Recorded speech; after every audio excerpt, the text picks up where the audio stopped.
드릴 시사권장량 채워가세요. 골고루 담았습니다. 당신만을 위한 하루 시사 김성환의 시사야.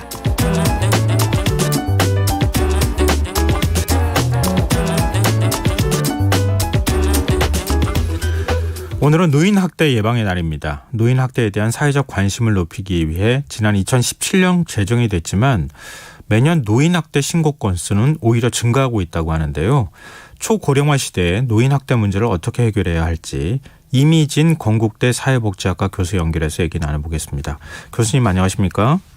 네, 안녕하세요. 네, 오늘 보건복지부가 2021 노인학대 현황 보고서를 발간했던데요. 보니까 노인학대 네. 신고 건수가 1년 전보다 오히려 증가했어요.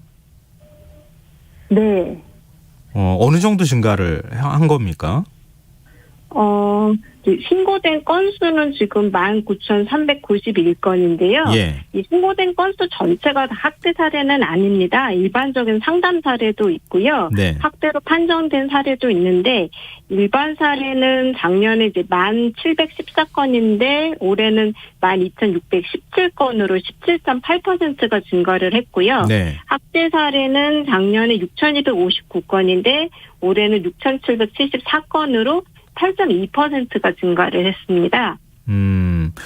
통상 노인학대로 신고를 하면 그 이후 어떤 절차를 통해 어떤 조치들이 취해지는 겁니까?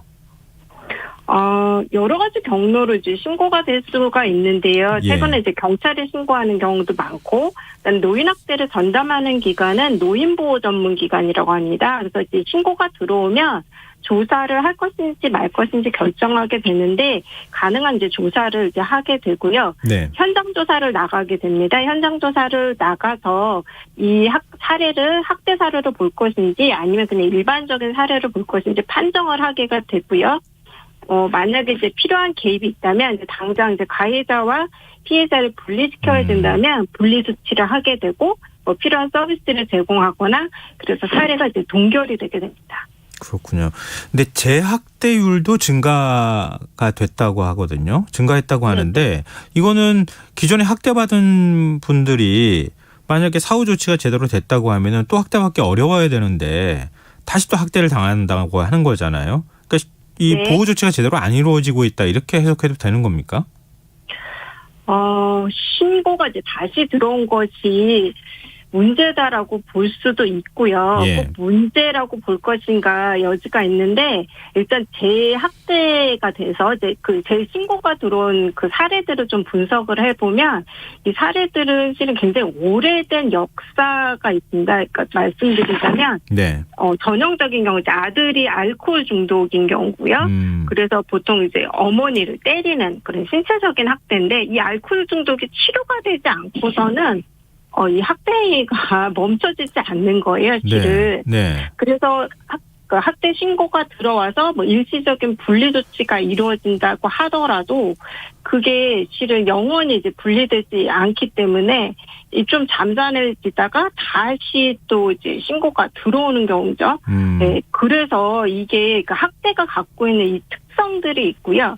그 다음에 그 분리를 하는 게 실은 임시로 하거든요. 예. 저희가 이제 3개월 정도 분리를 시키고, 그리고 연장을 하면 4개월인데, 그 쉼터라고 이제 하는 그 공간에 들어가서 이제 학대 피해 노인이 쉬실 수 있는 건데, 예. 4개월이 지나면 나오셔야 되는 거예요. 그러면 다시 아들과 같이 거주를 하셔야 되는 거죠. 그래서 주거 지원에 관한 부분들이 정책적으로 바뀌지 않고서는 이 문제가 좀 해결이 될 수 없는 부분들이 있습니다. 그래서 어떻게 보면 이제 재신고가 들어온 거는 이 노인의 입장에서 굉장히 응급 상황인 거거든요. 그래서 예. 지금 너무 상황이 안 좋기 때문에 임시로라도 나는 분리가 필요하다라고 해서 SOS를 치신 거기 때문에 네. 그 전에 조치가 잘못됐다라고만 그렇게 판정을 하기는 좀 어려운 부분들이 있습니다.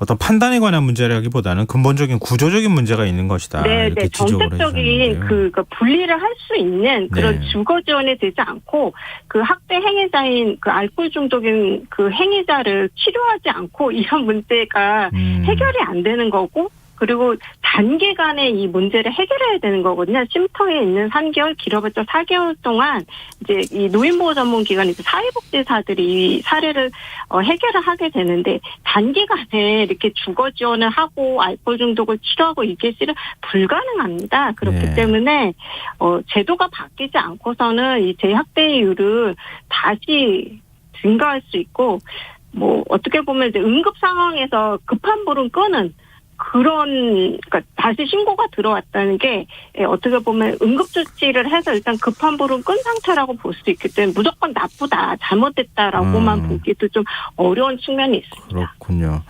근데 코로나19가 노인학대에도 영향을 미쳤다 이런 시각도 있던데요. 교수님은 어떻게 보세요? 이거는 실은 좀 더 실태가 조사가 필요할 것 같기는 한데요. 왜냐하면 2011년에 그 노인학대 피해 경험을 전국적으로 조사한 거를 보면 비율이 한 14.5%였는데 네. 2020년에는 6.2%였습니다. 그래서 2020년에는 물론 이제 코로나가 발생한 지 얼마 안 돼서 그거를 좀 평가하기 어려운데 전반적으로 실은 학대 피해를 당했다는 비율이 전국적으로 줄어들고 있었거든요. 네.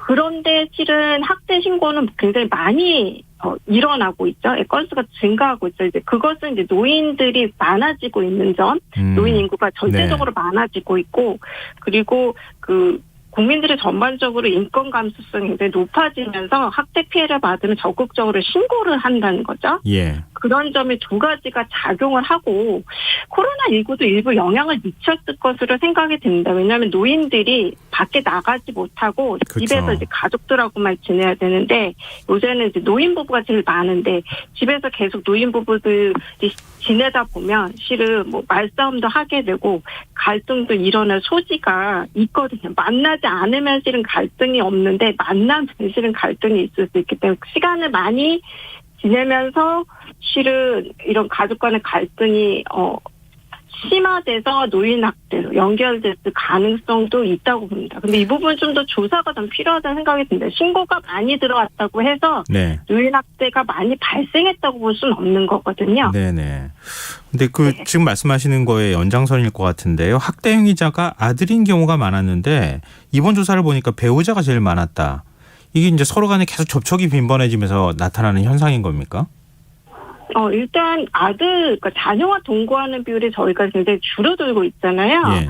노인 부부가 제일 많거든요. 가구 유형으로 봤을 때 노인 부부가 제일 많고 최근에 이제 경찰들이 가정폭력이나 노인 학대에 굉장히 관심도 많고 업무도 이제 많이 하게 되면서 경찰을 통해서 신고가 들어오는데 경찰을 통해서 들어오는 사례들은 거의 가정폭력입니다. 신체적인 학대는 정서적인 학대. 네. 그렇기 때문에 실은 같이 사는 사람에 의해서 일어나는 학대거든요. 네. 그러다 보니까 아들과 같이 동거하는 경우가 점점 줄어들고 있잖아요. 그렇기 예. 때문에 노인 부부 가구에서 실은 학대가 많이 일어나고 그래서 이제 배우자가 가해자인 게 점점 많아지는 거죠. 최근 기사를 보면 경제적 학대에 대한 얘기가 많이 나오고 있는데요. 뭐 이른바 자녀들이 이렇게 부모의 돈을 갈취하는 겁니까? 강제로 빼앗아가는 거예요? 강제로 뺏어가는 경우도 있고요. 뭐 재산을 몰래 이제 예를 들어서 집문서를 갖고 와서 몰래 판다든지 아니면은 기초연금 받으시는 거 그런 걸 갈취해 가신다든지 네. 국민기초생활보장제도 그 수급비 같은 것도 가져가신다든지 이런 사례들이 있습니다. 그렇군요. 근데 경제적으로 여유가 있는 노인들하고 없는 노인들하고 비교할 때는 어떻습니까? 현재까지 연구 결과를 보면 경제적으로 어려운 분들이 학대를 더 많이 당한 것으로 나타나기는 하거든요. 네.